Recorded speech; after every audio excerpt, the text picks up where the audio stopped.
My dream place to live would probably be somewhere in Northern Ireland in the middle of the countryside, loads of green spaces, loads of animals. I love being outside, so that would be the dream. The dream place to live for me would be Uganda because it's my home and I'm biased, but for all good reason. It has rich culture.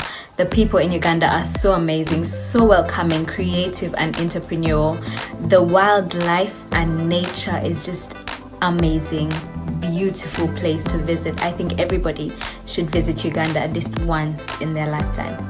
My dream place to live would be Italy because even though I've never been there, it's really hot, it's got loads of history and it's near the coast, which means it's got really nice beaches, and the food there is amazing, and also it allows me to get away from rainy England.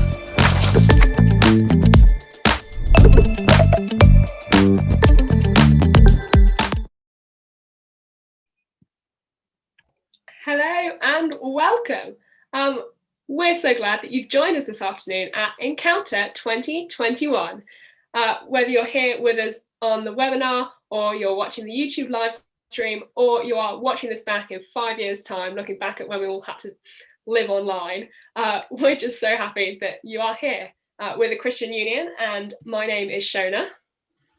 Hi, and I'm Harry. So yeah, to start us off, we thought we'd like to clarify that thanks to the wonders of Zoom webinar, we really cannot see or hear you. Now, this is a quick run through of what's about to happen. So in a minute, we're going to introduce Martin to you, who will be speaking to us on the topic of, can the future hold anything better than this? Is the future looking dead for Generation Z? Lovely bit of rhyming for you there. Yeah, and then after that talk, Martin will be answering any questions you have. So do use the Q&A function in the Zoom webinar to just send in any questions that you have throughout the talk or afterwards, and we will go through those afterwards, and Martin will answer some of them. As well as that, we're also going to have a Zoom call after this, which is just a chance for you to chat to some CU members, have some proper discussions, talk a bit more to Martin if you'd like. So I will send in the link to that there. Great. And on that note, we're going to introduce Martin to you. So welcome, Martin. Hello Harry, hello Shona. Hello. So just before you speak, we'd love to find out a bit more about you, and we challenge you to tell us something you haven't already told us in the other afternoons that you've introduced yourself. Okay. If you want something really grim, not that you've asked for that, but if you do, I once had an absolutely huge sebaceous cyst, I can't even say it, sebaceous cyst cut out my face, which is why I've got a lovely scar on my face. And it was pretty big. And I can tell you the story about how it exploded once and filled a cup full of stuff that looked like cottage cheese, but I won't go that far. Yeah, so I once had a massive sebaceous cyst on my cheek, which a lady, very polite lady from Manchester, mistook for a dueling scar. I mean, that's something we didn't know. So exactly. Come back that's what we asked for. Oh, that's great. We're now going to hand it over to you as you speak for us. So Brilliant. Take it away. Thank you very much. Yeah, there's no comeback from that one. Guys, what we'll do is I will share the screen and everything, so you'll see some slides. Hopefully that will help make sense of some of the things that I'm saying today. But it's brilliant that you're with us, whether you're on YouTube or on the webinar.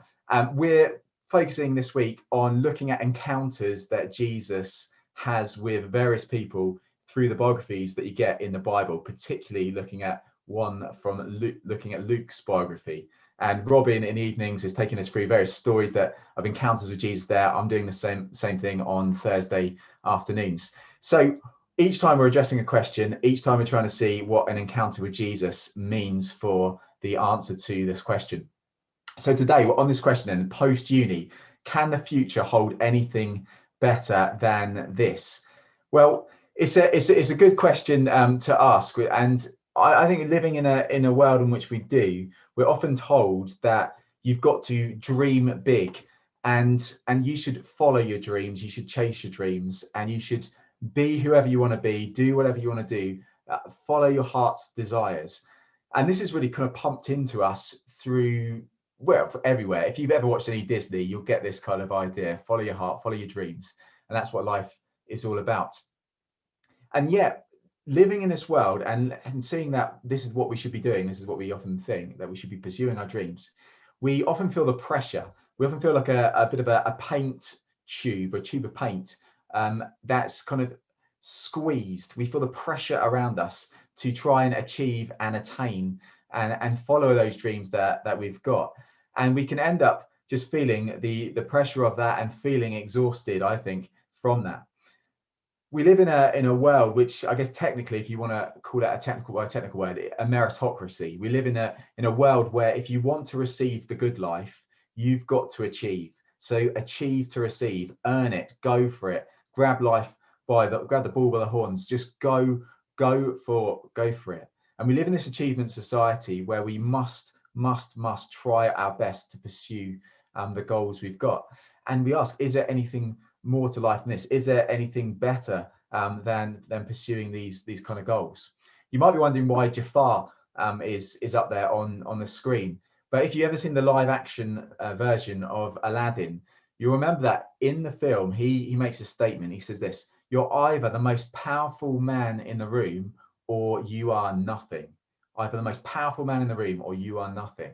And this really drives him. He's got to achieve in his life this power. I've got to have this power or I am nothing. And we might not have those same megalomaniacal kind of tendencies. Maybe we do, I don't know. But we will have some other kind of script by which we try to acquire immortality, by which we try to stave off death in our lives and try to achieve in our lives. So it might not be that you're either the most powerful man in the room or you're nothing, but it may be something like this: you either have the biggest brain in the room or you're nothing, or you're either the hottest person in the room or you are nothing. You're either the funniest person in the room or you're nothing. You're either the greenest person in the room or either the richest person in the room or you're nothing. Or you're either the most chilled person in the room or you're nothing.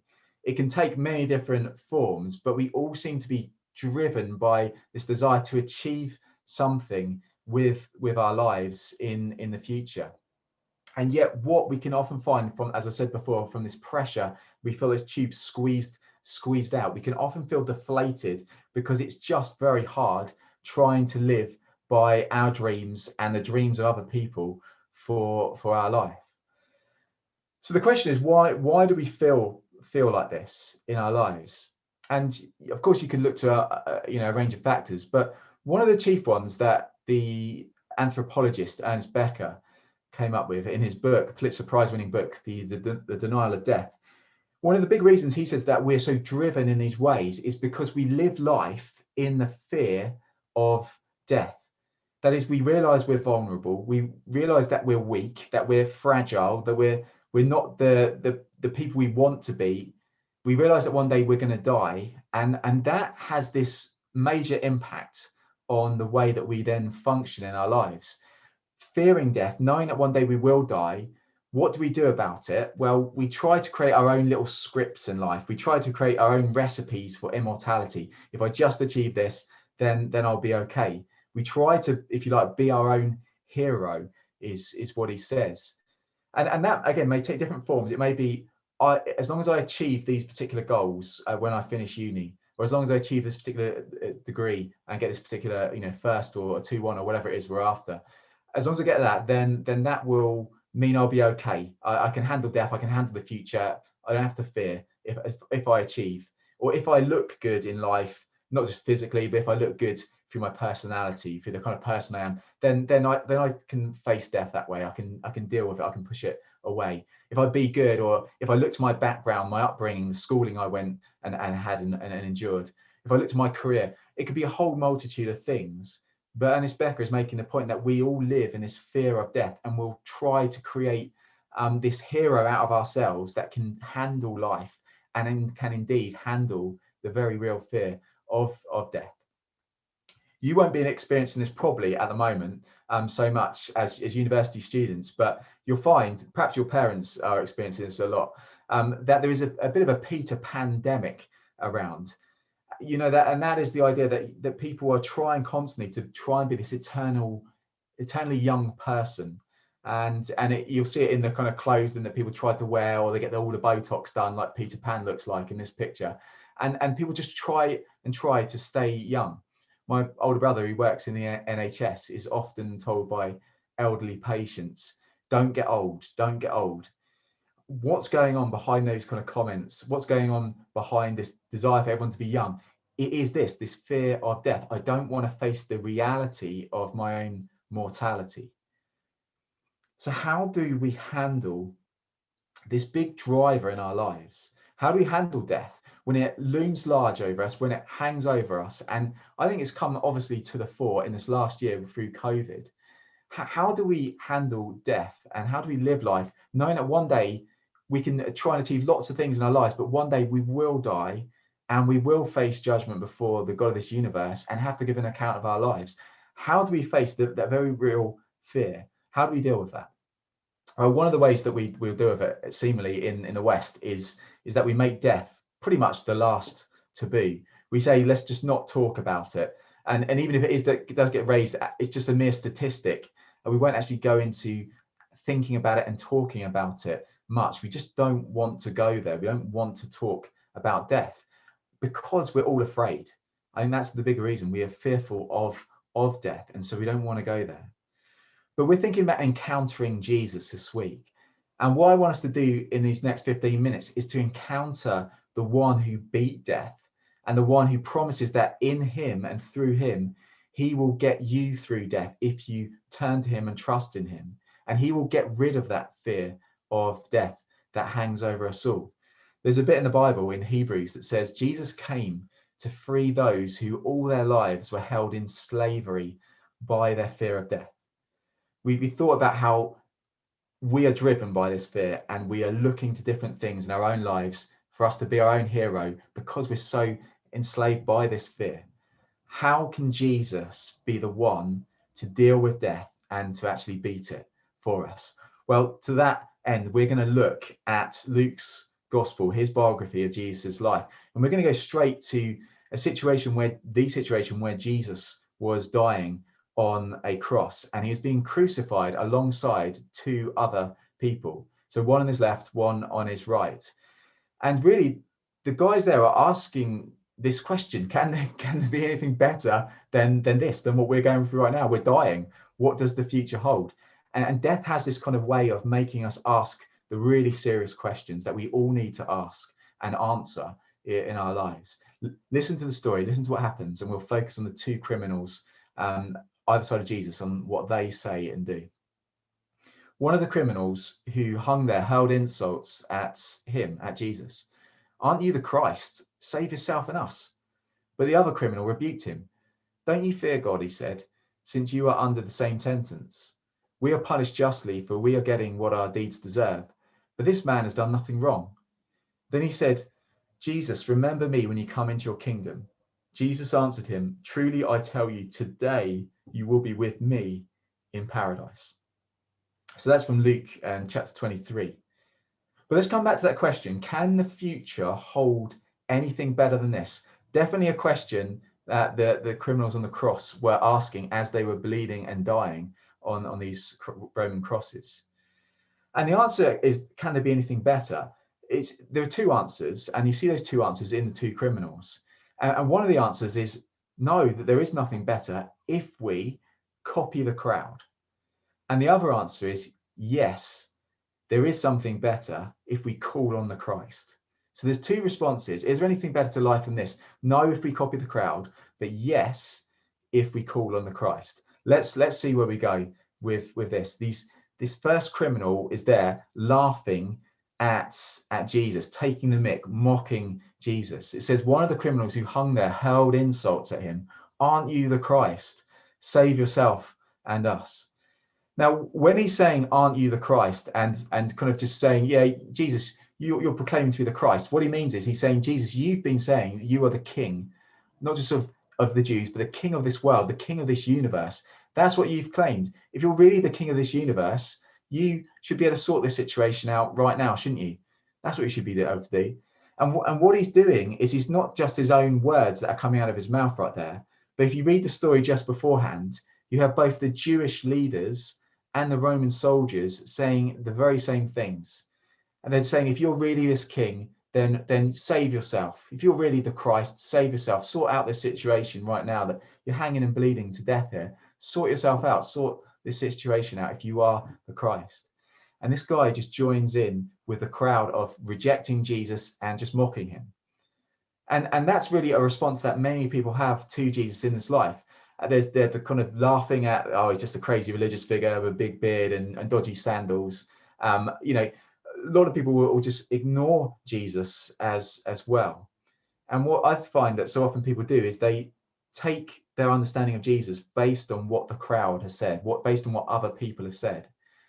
And that's why I think it's brilliant that this week you guys are looking into Jesus. You're wanting to read for yourself. You're picking up Luke's gospel and you're reading and seeing who Jesus is. You're not just hearing in the crowd right now. You're hearing actually the words of Jesus, and you're going to the first-hand evidence about his life.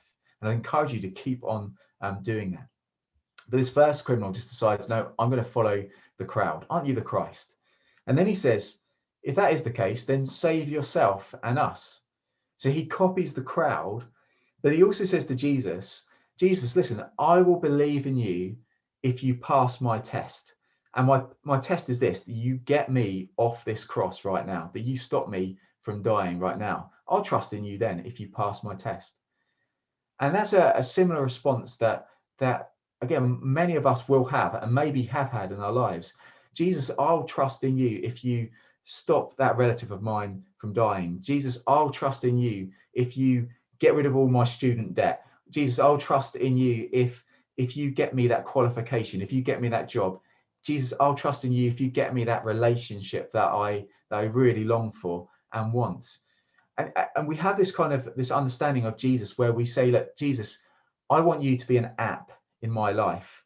That is, I want to swipe you in and swipe you off. I want to use you when I want to. And we try to treat Jesus as this kind of app. I'll accept you, Jesus, if you come and do this stuff for me. And yet, as you read the biography of Jesus' life, there's no way to treat Jesus, because he really is the Christ. He really is the King of this universe. And he isn't an app, but he is the operating system. And so to use him as a kind of your own personal genie doesn't make any sense when you see who Jesus is. It's not Jesus, come alongside me and do what I want. No, it's actually us, come alongside Jesus, come and follow him and live life in his way. But sadly, the crowd and the criminal were both at this way of saying, Jesus, we reject you. On your bike, you go, sling your hook. We don't want anything to do with you. And the real sad thing about that is that this criminal then, as he's dying there on the cross, faces death itself and enters death itself all alone. Not only does he enter death alone, which is horrific enough, but he enters eternity all alone. You see, the Bible talks about the realities of heaven and it talks about the reality of hell, that there is life that goes on beyond the grave. And when the Bible describes this place of hell, it is this place of separation away from Jesus. And the Bible uses different metaphors. It uses darkness, which is a picture of being isolated, being cut off from real life and real love from the God of this universe. It uses the picture of fire, which is a picture of disintegrating, of just falling apart.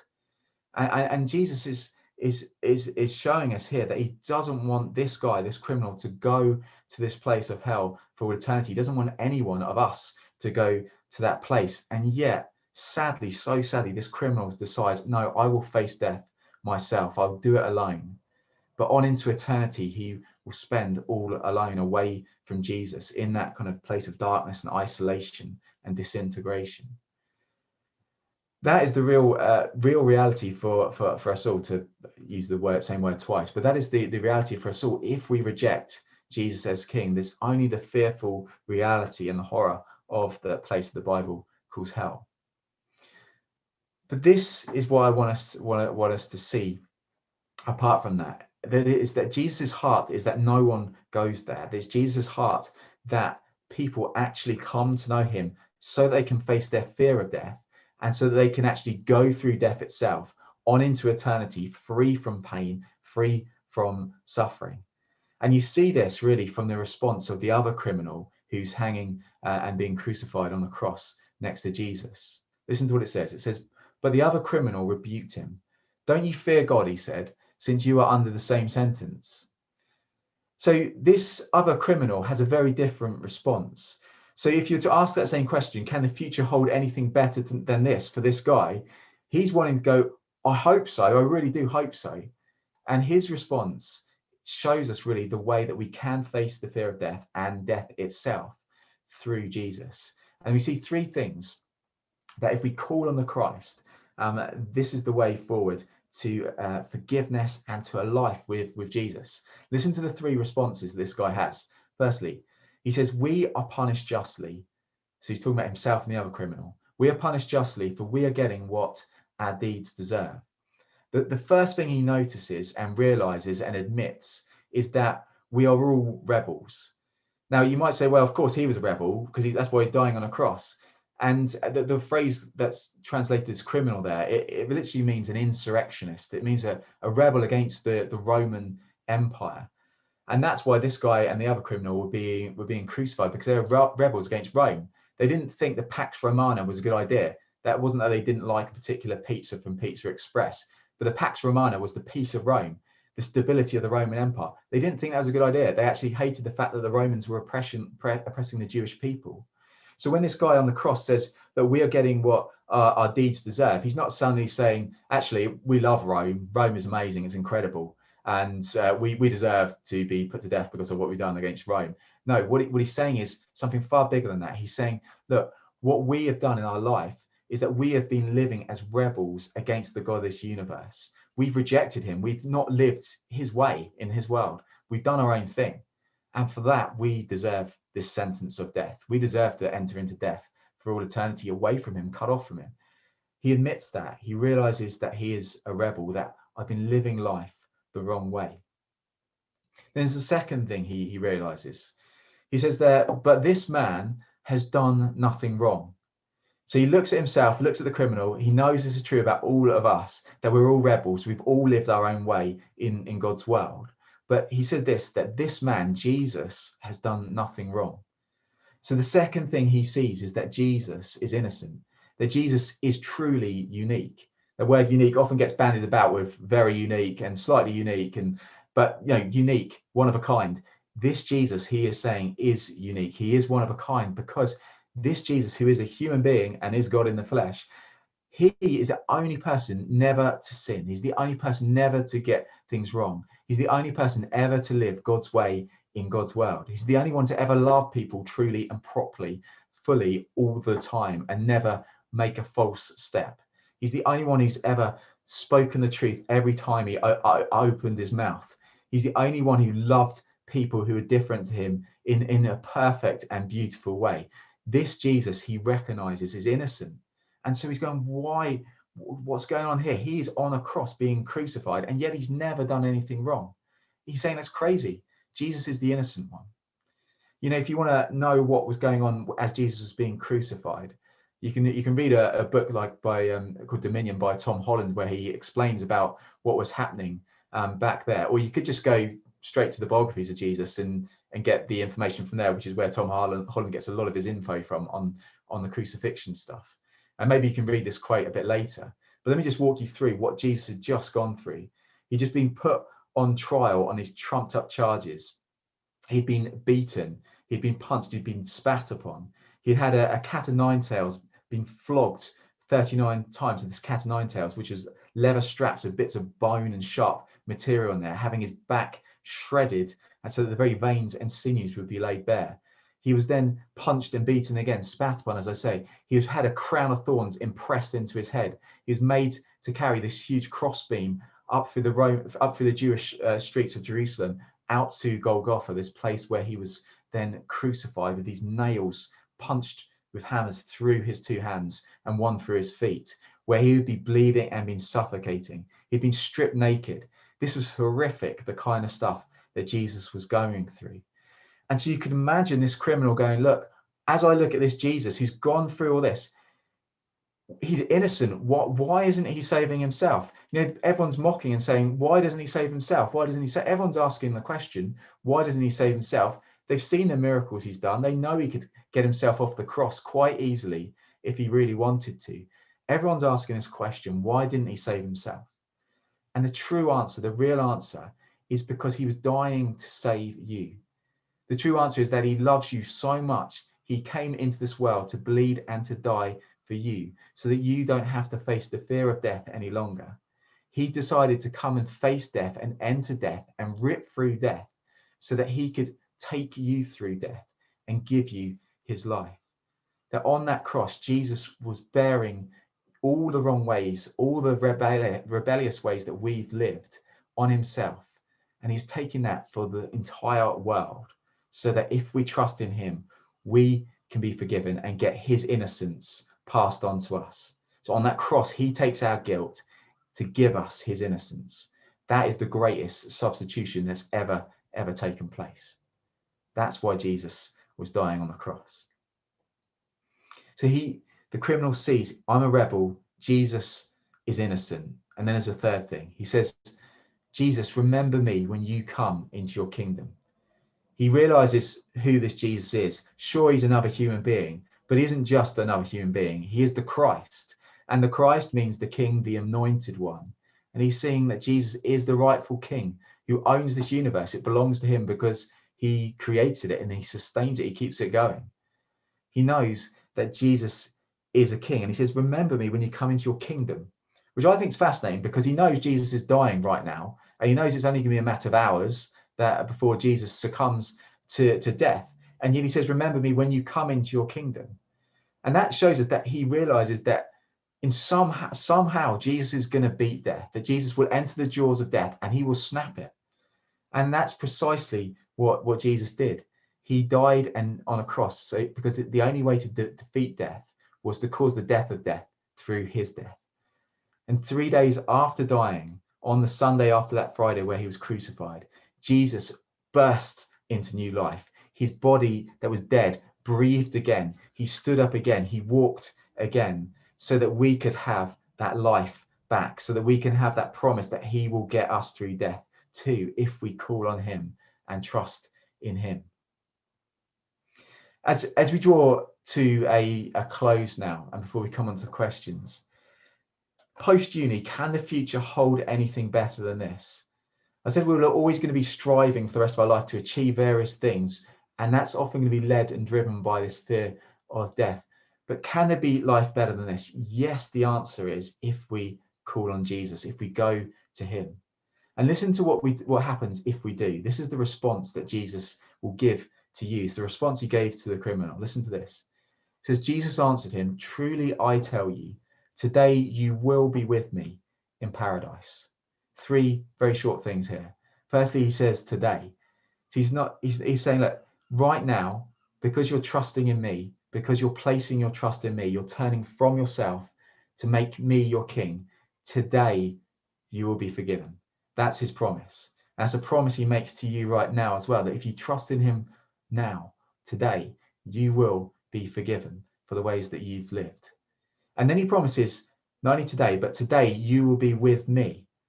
And I think this is the best thing about Christianity, that by far, Christianity isn't just about forgiveness. Forgiveness is the means. The goal, the means to the ends, or the end or the goal, is to actually know Jesus. It's to be in a relationship with the God of this universe. And Jesus promises him here, if you trust in me, which you are doing now, today you will be with me. You will have me in your life. And that's not Jesus there as an app, it's Jesus there as your king, but as the king who is good, because he's the king who came and bled and died for you and rose again for you. And he says, you will have me as your king. And then he says, today you will be with me in paradise. And I love this last word, because paradise means garden.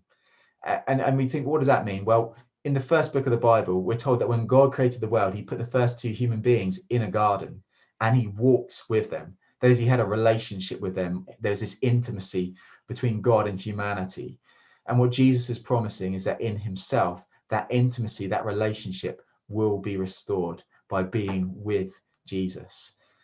And I think that is a brilliant kind of thing to that guy right there as he faces death, to know that right now Jesus is going to get me through death because he will beat death himself. And that's what Jesus promises to you if you turn to him as well. And I just want to end today. I haven't done this in the other sessions, but I want to end today with a prayer.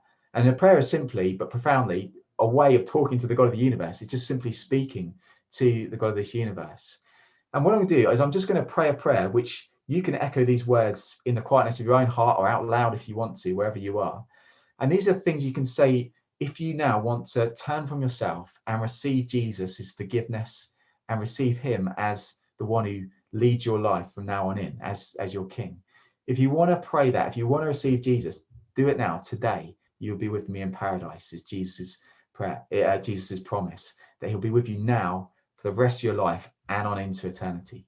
So if that's you and you want to make that decision now, pray this prayer and through with me now. Let's pray. Dear Father God, I want to say sorry that I have been a rebel in my life against you, that I have lived my life without you in this world. I thank you that Jesus is the innocent one who paid for my rebellion when he died on the cross. I thank you that he rose again so that I could now know you and enjoy life with him as my King. And right now I ask, Father, that you would forgive me and that you would bring me into that new life of Jesus, and that I would now know your presence in my life. I want to follow you from now on in. In Jesus' name I pray. Amen. If that's you today, it's the best news ever for you and for me and for everyone else. But it is incredible. Please do let the CU know, or a Christian you know, who you have contact with. And we'd love to kind of help you know a bit more about what it means now to follow Jesus as your King. But I'm going to pipe down and I'm going to hand over to Shona and Harry. Thank you very much. That's great. Thank you so much for that, Martin. And I hope that explains some things to you, or maybe you're left with even more questions. And we've got an opportunity now to try and answer those questions. So there's a Q&A function on this Zoom. So if you type your questions in there, and we'll try to get through as many as possible. So yeah, go and ask some questions. And honestly, ask whatever you like. Martin won't mind, I'm sure. Yeah, no. Okay, let's have a look.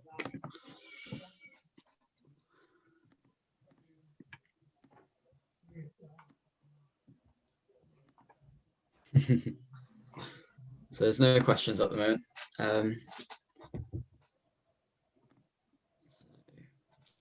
That's fine. There's another opportunity, isn't there, tomorrow night if people want to ask questions. So feel free to make use of that, or as these guys will tell you in a few moments for the Q&A.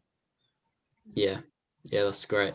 So if you so we are having another Q&A tomorrow night, or if you do have any questions today that you want answered but didn't put them in the Q&A, do come along to our Zoom after this webinar now. And yeah, you can chat to some of the CU members, or to Martin if you'd like, and you can come as anonymously as you'd like, with your video off, your name off, using the chat function only if you'd like. So yeah, so you can come however you like and chat with us. Yeah. We also wanted to let you know some of the other events, or event as I should say. We have one more in our Encounter 2021 for these 2 weeks, which is tomorrow at 6 p.m. The lovely Robin will be speaking to us. But it doesn't end there. Starting next Friday, so a week tomorrow, we have our experience course, which is just going to really be an informal way to hear students at Surrey's experiences with Jesus, how he's changed their lives, and will be a really great opportunity to ask questions or just dig much deeper into the roots of Christianity, or just to come along and chat to some Christians, or just chat to some people that you don't live with. So it would be really great. Tune into that. You can find out how to join on our website, the link of which I will send in a second. Yeah, that's great. And do be following our Instagram to stay up to date with everything going on. Yeah, and that's all we've got for you this afternoon. So yeah, we look forward to meeting you more face to face in the Zoom in a moment. Yeah, thank you again for joining, and we hope you have a lovely rest of your day. See you. Bye.